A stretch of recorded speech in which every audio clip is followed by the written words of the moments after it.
Hi hello we were అందరికీ welcome friends. మన ఛానల్కి స్వాగతం.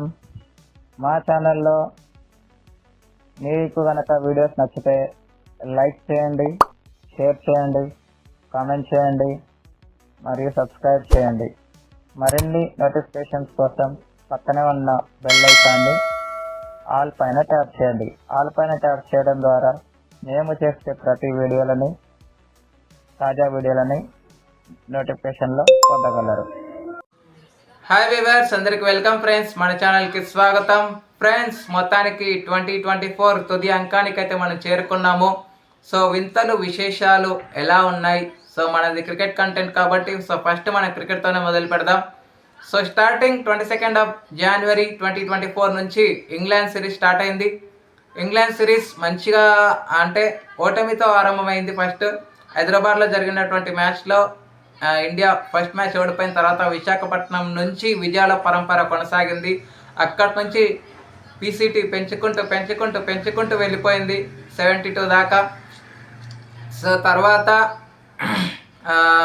ముఖ్యంగా చెప్పాలంటే థర్డ్ టెస్ట్ మ్యాచ్ మాత్రం చాలా అతి భారీ విజయం అయితే సాధించడం జరిగింది ఇండియా. సో యశస్వి జైస్వాల్ అసాధారణ పోరాటం అయితే కనబరచడం కూడా మనం చూసాం. సో చాలా జరిగింది, మెమరీస్ చాలా ఇచ్చిందని చెప్పుకోవచ్చు. సో తర్వాత ఐపీఎల్ స్టార్ట్ అవ్వడం, ఐపీఎల్లో మంచి స్కోర్స్ నమోదయ్యాయి. ఎగ్జాక్ట్లీగా చెప్పాలి అంటే ఫస్ట్ స్టేజ్, సెకండ్ స్టేజ్, మిడిల్లో ఉన్నప్పుడు ఒక్కొక్క టీం ఎంత 200 స్కోర్స్ అయితే చేయడం జరిగింది. అండ్ 200 స్కోర్స్ ఫస్ట్ బ్యాటింగ్ చేసి కూడా చేయడం జరిగింది. సో ఎస్ఆర్హెచ్ గురించి అయితే చెప్పనక్కర్లేదు, వాళ్ళ రికార్డ్ని వాళ్ళే బ్రేక్ చేసుకున్నారు. 277 నుంచి మళ్ళీ 287కి రికార్డ్ అయితే బ్రేక్ చేసుకున్నారు. సో చాలానే జరిగాయి. సో ఫైనల్కి వచ్చి ఎస్ఆర్హెచ్ వర్సెస్ కేకేఆర్ మధ్య మ్యాచ్లో కేకేఆర్ ఛాంపియన్గా నిలవడం జరిగింది, థర్డ్ టైం ఛాంపియన్గా నిలవడం జరిగింది. సో ఆ తర్వాత ఇలా ఐపీఎల్ అయిపోయిందో లేదో గౌతమ్ గంభీర్ కోచింగ్ పరంపర కొనసాగుతూ వచ్చింది. అయితే అంతకంటే ముందు రాహుల్ ద్రవిడ్ హయాంలో T20 వరల్డ్ కప్కి వెళ్ళిపోవడం జరిగింది మనం. అయితే మంచిగా ఏ ఒక్క మ్యాచ్ కూడా ఓడిపోకుండా ప్రతిదీ మ్యాచ్ గెలిచి ఫైనల్లో కూడా సత్తా చాటడం, అందులో కోహ్లీ విజృంభించడం వల్లే, ఫీల్డర్స్ క్యాచెస్ అందుకోవడం వల్లే మనం T20 వరల్డ్ కప్ ఛాంపియన్గా నిలవడం జరిగింది. సో సూర్యకుమార్ యాదవ్ అసాధారణ క్యాచ్, విరాట్ కోహ్లీ అసాధారణమైన ఇన్నింగ్స్, రోహిత్ శర్మ అసాధారణమైన కెప్టెన్సీ అన్ని కలగలిచాయి కాబట్టి ఛాంపియన్గా నిలిచాం మనం. So Rohit Sharma, Virat Kohli, Ravindra Jadeja winning moment తర్వాత రిటైర్మెంట్ని ప్రకటించడం T20కి తర్వాత కొన్ని డేస్ వరకు మనకి మ్యాచెస్ అనేవి లేకుండే. తర్వాత బంగ్లాదేశ్ టెస్ట్ సిరీస్ స్టార్ట్ అయింది. బంగ్లాదేశ్ టెస్ట్ సిరీస్లో మంచిగా స్టార్ట్ అయింది. చెన్నైలో కష్టతరంలో ఉన్నప్పుడు జడేజా, అశ్విన్ ఇద్దరు కలిసి మంచి పార్ట్నర్షిప్ నెలకొల్పడం 199. సో ఆ టెస్ట్ మ్యాచ్ మంచి విజయం సాధించి ఇంకా పీసీటీ గణనీయంగా పెంచుకున్న తర్వాత మొత్తానికి జరుగుతుంది లేదు అనుకుంటున్న టైంలో 2 రోజుల్లోనే ముగించడం అయితే జరిగింది ఆ మ్యాచ్ని. సో ఎందుకంటే ఇది మన కాన్పూర్ టెస్ట్ మ్యాచ్లో అసలు డ్రైనేజీ సిస్టమ్ అనేది లేదు. సో దానివల్ల 2 days అనేది వెళ్ళిపోవడం జరిగింది. సో లాస్ట్కి అయితే టీమిండియా అయితే గెలవడం జరిగింది. సో తర్వాత నుంచి న్యూజిలాండ్ సిరీస్ మొదలైంది. సామే ఎక్కడ 74 నుంచి ఎన్ని పాయింట్స్ మనం కోల్పోయాం అనేది చెప్పనక్కర్లేదు. ర్యాంక్ టర్నర్స్ ఇవ్వడం, ఆ ర్యాంక్ టర్నర్స్లో మన బలమే బలహీనతగా మారిందని చెప్పుకోవచ్చు. గౌతమ్ గంభీర్ హెడ్ కోచ్గా వచ్చిన తర్వాత బౌలింగ్ కోచ్ మారాడు, అసిస్టెంట్ కోచ్ మారాడు, అందరు మారారు ఒక ఫీల్డింగ్ కోచ్ మినహాయిస్తే. సో చాలా డిసడ్వాంటేజెస్ కిందనే మారాయని చెప్పుకోవచ్చు. న్యూజిలాండ్ సిరీస్ మొత్తం 3-0తో ఎప్పుడైతే ఓడిపోయామో మన పని అయిపోయింది అనుకున్నారు, కానీ బుమ్రా కెప్టెన్సీ చేపట్టడం, పెర్త్లో మంచిగా రాణించడం.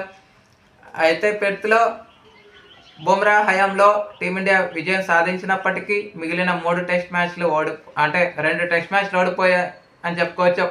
ఒక టెస్ట్ మ్యాచ్ డ్రా అయింది, అది కూడా వరుణుడి ప్రభావం చేతనే డ్రా అయిందని చెప్పుకోవచ్చు. సో అంతకంటే ముందు ఐపీఎల్ అయిపోయిన తర్వాత T20 ఫార్మాట్కి మన వాళ్ళు వెళ్ళారు. అయితే అక్కడ సూర్యకుమార్ యాదవ్ కెప్టెన్సీ చేపట్టాడు. అయితే జింబాబ్వే చేతిలో మన వాళ్ళు మంచిగా విజయాలు పరంపర కొనసాగిందని చెప్పుకోవచ్చు. అభిషేక్ శర్మ మంచి సెంచరీతో కథం తొక్కాడు. సో తర్వాత శ్రీలంకతో గౌతమ్ గంభీర్కి అదే ఫస్ట్ సిరీస్ T20 ఫార్మాట్లో 3-0తో మంచి రిజల్టే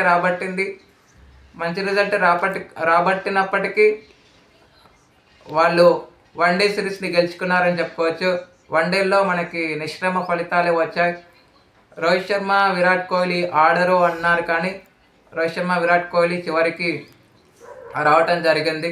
వాళ్ళ పర్ఫార్మెన్స్ ఏమాత్రం చెప్పుకోదగ్గ అయితే లేదు. రోహిత్ శర్మ పర్ఫార్మెన్స్ అయితే బాగుండేది, ఎందుకంటే ఎంటైర్ సిరీస్లో 170కి పైగానే రన్స్ చేశాడు ఆ సిరీస్లో.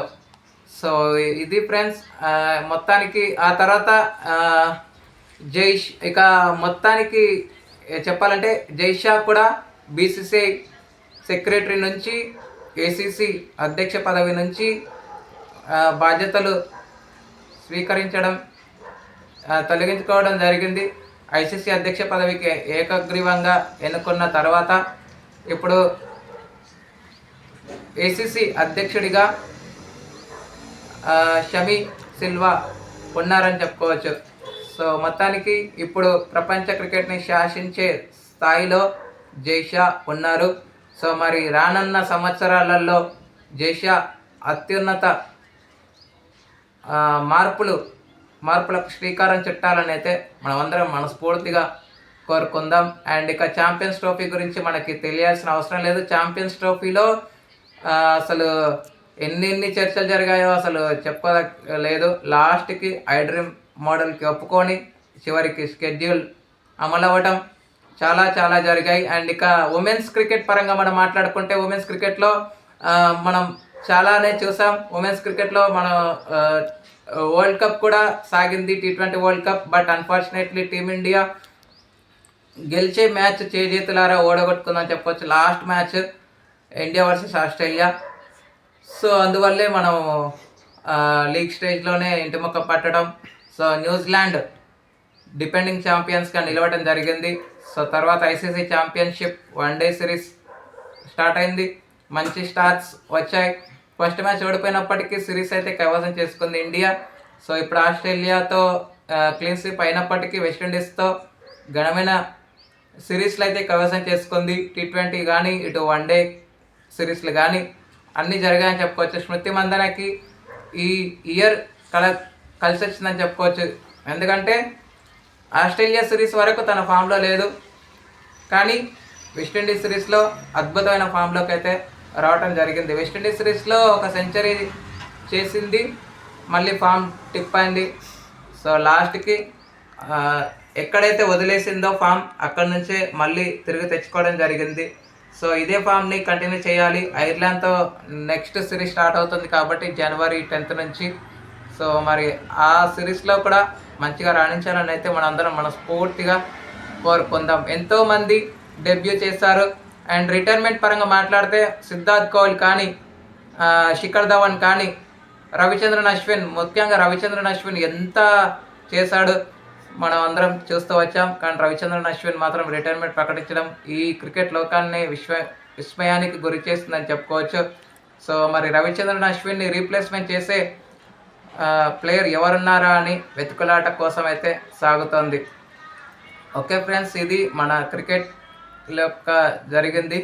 సో మంచిగా అన్నీ జరిగాయని చెప్పుకోవచ్చు. అండ్ సినీ రంగంలో అన్ని మంచి ఊహాగానాలు వ్యక్తమయ్యాయి. సో అల్లు అర్జున్ది ఒక ఇదే అయిపోయింది, తను జైలుకి వెళ్ళడం మళ్ళీ రావటం అన్నీ జరుగుతూ వచ్చాయి. అండ్ ఇయర్కి చెప్పాలి అంటే మనం రామోజీరావు గారిని కోల్పోవటం అనేది చాలా చాలా చాలా తీరని లోటు అని చెప్పుకోవచ్చు. సో తను ఎక్కడున్నా తన యొక్క ఆత్మకు శాంతి కలగాలని మనం అందరం మనస్ఫూర్తిగా కోరుకుందాం. సో రానున్న 2025లో మన క్రికెట్లో మంచి మంచి చేంజెస్ జరగాలి అని అయితే మనస్ఫూర్తిగా కోరుకుందాం. Thank you friends. ఇలాంటి అప్డేట్స్ కోసం ఛానల్ని సబ్స్క్రైబ్, షేర్, లైక్, కమెంట్ చేయండి. మరొక అప్డేట్తో మీ ముందు ఉంటాను ఫ్రెండ్స్. అంతవరకు సెలవు, నమస్కారం.